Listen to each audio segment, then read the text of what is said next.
Assalamualaikum warahmatullahi wabarakatuh. Kami dari kelompok 5 akan membawakan judul proses produksi pada PT Ajinomoto dari bahan baku hingga produk siap saji. Sebelumnya, perkenalkan nama saya Giovanni Rakafaturi dengan NIM 2341 6261 2012 66. Perkenalkan, nama saya Deanggu Khairul Muttaqin dengan NIM 23416261201267. Saya Septrian Chandra dengan NIM 2341 626 120 1295. Kunjungan industri merupakan metode pembelajaran kontekstual yang bertujuan menjembatani kesenjangan antara teori di kelas dan praktik di dunia kerja. PT Ajinomoto Indonesia dipilih sebagai destinasi karena perannya sebagai perusahaan global di bidang pangan dan gizi berbasis teknologi tinggi. Melalui kunjungan ini, mahasiswa dapat memahami langsung proses produksi, sistem manajemen mutu, serta praktik sanitasi dan higien industri. Kegiatan ini penting untuk membekali mahasiswa dengan kompetensi praktis, skill, serta kesiapan menghadapi dunia kerja yang dinamis dan menantang. Untuk metode penelitian ini menggunakan metode deskriptif observatif, yaitu dengan mengamati langsung aktivitas industri di PT Ajinomoto tanpa intervensi. Fokus observasi meliputi proses produksi, sanitasi, dan manajemen mutu.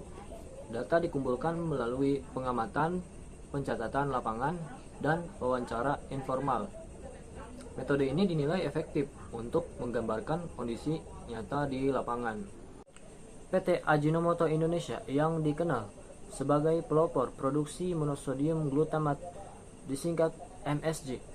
Perusahaan ini melalui kiprahnya di Indonesia pada tahun 1969 dengan mendirikan pabrik pertama di Mojokerto, Jawa Timur, guna memenuhi kebutuhan masyarakat akan penyedap rasa berkualitas. PT Ajinomoto membangun pabrik kedua di kawasan Karawang Industrial International City, disingkat KIIC, Jawa Barat. Pabrik ini mulai beroperasi pada tahun 2002 dan menjadi pusat produksi untuk berbagai produk bumbu seperti masako, sajiku, dan bumbu praktis lainnya yang siap pakai. Pabrik Ajinomoto Karawang dirancang sebagai fasilitas modern berstandar tinggi yang menerapkan sistem produksi ramah lingkungan berbasis konsep biocycle. Melalui pendekatan ini, PT Ajinomoto menunjukkan komitmennya terhadap efisiensi energi, pengelolaan limbah yang berkelanjutan, dan pencapaian target zero waste. Selanjutnya kita akan membahas bagaimana proses produksi pada PT Ajinomoto Karawang dengan produk masako. Yang pertama itu adalah pemilihan daging.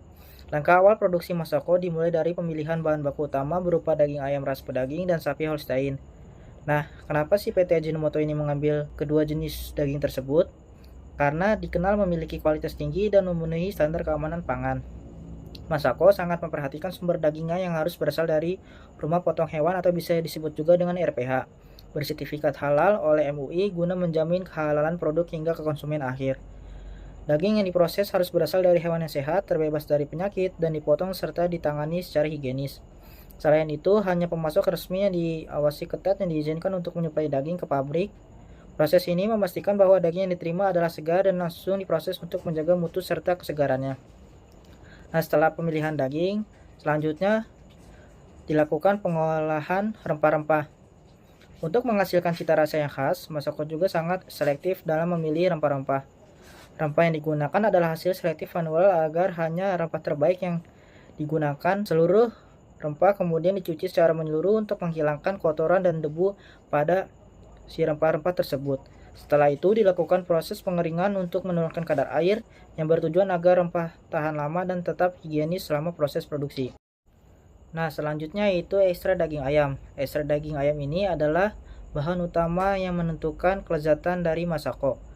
Proses pembuatannya ini melibatkan 5 tahapan. Yang pertama itu penerimaan daging ayam. Ribuan kilogram ayam segar diterima setiap hari untuk segera diproses. Kedua, Pemasakan dengan autoclave. Ayam dicuci lalu dimasak dalam autoclave bertekanan tinggi yang juga mensterilkan dan mikroba. Yang ketiga, pemisahan dan penggilingan. Daging dipisahkan dari tulang dan digilingnya hingga halus.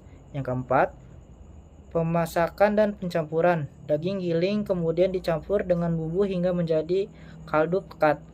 Dan yang terakhir, pengeringan. Kaldu tersebut dikeringkan agar kadar air rendah, mencegah pertumbuhan mikroba dan meningkatkan daya simpan.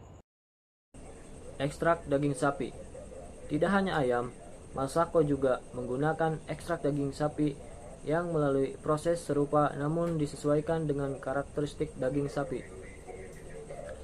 Proses dimulai dengan pengiriman daging sapi segar dari RPH setiap hari.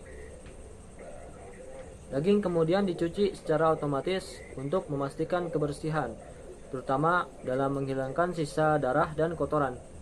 Setelah pencucian, daging ditimbang dan digiling menggunakan mesin berkapasitas sekitar 600 kg per jam. Selanjutnya, daging dimasak dan dicampur dengan bumbu khas Masako.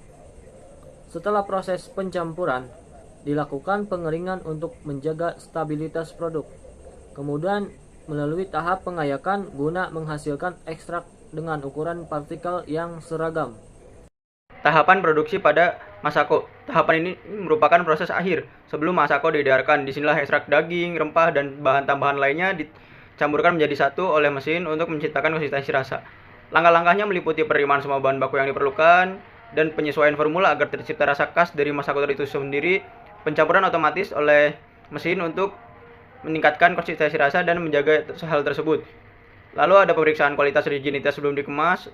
Jadi oleh tim QC sendiri sangat diperiksa dengan baik karena jika inkonsisten rasa akan berdampak pada hal yang lainnya seperti penjualan dan yang lainnya. Makanya konsistensi rasa dan kualitasnya sangat dijaga. Lalu ada pengemasan otomatis dalam saset kecil maupun besar sesuai dengan kebutuhan dan ada penyimpanan dan distribusi ke berbagai wilayah Indonesia. Pada produk Masako, semuanya diproduksi oleh PT Ajinomoto Indonesia, bahkan sampai dengan kemasan produk. Hal tersebut bertujuan untuk menjaga kualitas dan keamanan produk sampai ke tangan pelanggan. Untuk bahan yang digunakan sangat food grade dan seluruh kemasannya dilapisi dengan aluminium foil untuk menjaga keawetan, mencegah udara masuk dan berkembangnya mikroorganisme dari luar. Jadi pada saat barang sampai dengan ke pelanggan atau kemasan Masako ini tetap dalam keadaan baik. Makanya itu mereka lebih memilih untuk produksi kemasan tersendiri. Pengelolaan limbah. Setelah pengemasan, biasanya produk Masako akan menjalani uji kualitas akhir yang didiamkan selama 2-3 hari. Produk yang lolos uji akan langsung didistribusikan dan yang tidak akan dimusnahkan oleh pihak ketiga yang sudah berizin dan dengan pengawasan yang ketat. Selain itu, PT Ajinomoto juga menerapkan prinsip zero waste, di mana mereka tidak ada limbah yang terbuang. Semuanya mereka digunakan, baik untuk nanti dimusnahkan karena tidak lolos, ataupun sisa bahan yang mereka gunakan akan dijadikan untuk pakan ternak. Nah, jadi kesimpulannya, kunjungan industri ke PT Ajinomoto Indonesia ini memberikan wawasan berharga kepada mahasiswa mengenai proses produksi pangan yang tadinya kita tidak tahu, jadi tahu tentang proses produksi pangan modern pada PT Ajinomoto ini.